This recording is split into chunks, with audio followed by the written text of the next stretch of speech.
नमस्ते दोस्तों। आज हम शुरू कर रहे हैं धर्मवीर भारती जी की अमर कहानी गुनाहों का देवता।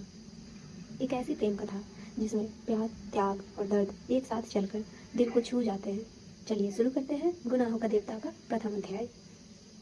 पुराने जमाने की नगर देवता की ग्राम देवता की कल्पनाएं आज भी मान्य होती तो मैं कहता कि इलाहाबाद का नगर देवता जरूर कोई रोमांटिक कलाकार है।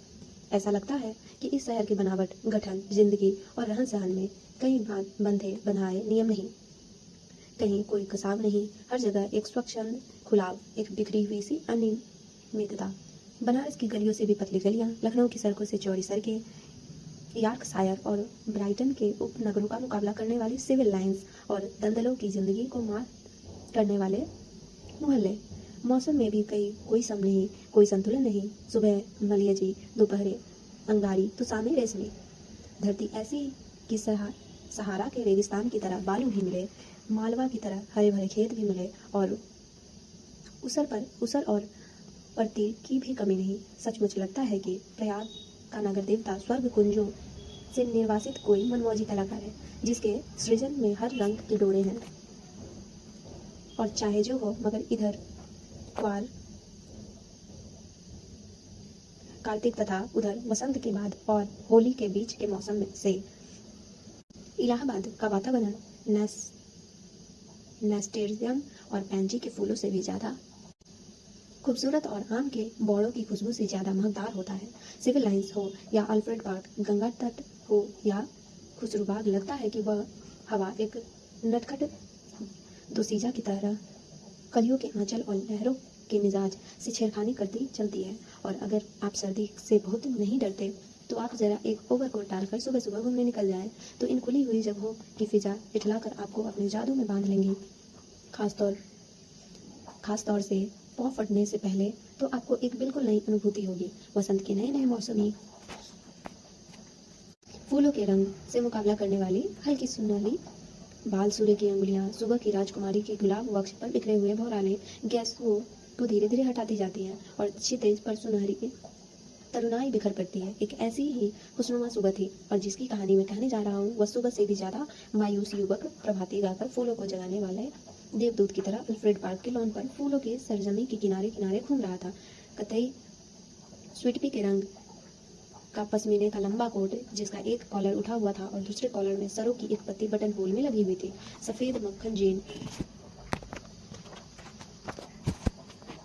की पतली पैंट और पैरों में सफेद जरी की पेशावरी सैंडलें, भरा हुआ गोरा चेहरा और ऊंचे चमकते हुए माथे पर झूलती एक रूखी भूरी लट। चलते चलते उसने एक रंग बिरंगा गुच्छा इकट्ठा कर लिया था और रह रह कर वह उसे सूंघ लेता था। पूरब के आसमान की गुलाबी पंखुड़ियां बिखरने लगी थी और सुनहले पराग की एक बौछार सुबह के ताजे फूलों पर बिछ रही थी। अरे, सुबह हो गई, उसने चौंक कर कहा और पास की एक बेंच पर बैठ गया। सामने से एक माली आ रहा था। क्यों जी, लाइब्रेरी खुल गई? अभी नहीं बाबूजी, उसने जवाब दिया। वह फिर संतोष से बैठ गया और फूलों की पंखुड़ियां नोच कर नीचे फेंकने लगा। जमीन पर बिछने वाली सोने की चादर परतों पर परतें बिछाती जा रही थी और पेड़ों की छाया का रंग गहराने लगा था। उसकी बेंच के नीले फूलों की चुनी हुई पंक्तियां बिखरी थी और अब उसके पास सिर्फ एक फूल बाकी रह गया था। हल्के फलसाई रंग के उस फूल पर गहरी बैंगनी डोरे थे। हेलो कपूर, सहसा किसी ने पीछे से कंधे पर हाथ रखकर कहा, यहाँ क्या झक मार रहे हो सुबह सुबह? उसने मुड़कर पीछे देखा। आओ ठाकुर साहब, आओ बैठो यार, लाइब्रेरी खुलने का इंतजार कर रहा हूँ। क्यों, यूनिवर्सिटी लाइब्रेरी चाट डाली? अब इसे तो शरीफ लोगों के लिए छोड़ दो। हाँ हाँ, शरीफ लोगों शरीफ लोगों के लिए ही छोड़ रहा हूँ। डॉक्टर शुक्ला की लड़की है ना, वह इसकी मेंबर बनना चाहती थी तो मुझे आना पड़ा। उसी का इंतजार भी कर रहा हूँ। डॉक्टर शुक्ला तो पॉलिटिक्स डिपार्टमेंट में है ना? नहीं, गवर्नमेंट साइकोलॉजिकल ब्यूरो में। और तुम पॉलिटिक्स में रिसर्च कर रहे हो? नहीं, इकोनॉमिक्स में। बहुत अच्छे, तो उनकी लड़की को सदस्य बनवाने आए हो? कुछ अजब स्वर में ठाकुर ने कहा। छी, कपूर ने हंसते हुए कुछ अपने को बचाते हुए कहा, यार तुम जानते हो कि मेरा उनसे कितना घरेलू संबंध है। जब से मैं प्रयाग में हूँ उन्हीं के सहारे हूँ, और आजकल तो उन्हीं के यहाँ पढ़ता लिखता भी हूँ। ठाकुर साहब हंस पड़े। अरे भाई, मैं डॉक्टर शुक्ला को जानता नहीं क्या? उनका सा भला आदमी मिलना मुश्किल है। तुम सफाई व्यर्थ में दे रहे हो। ठाकुर साहब यूनिवर्सिटी के उन विद्यार्थियों में से थे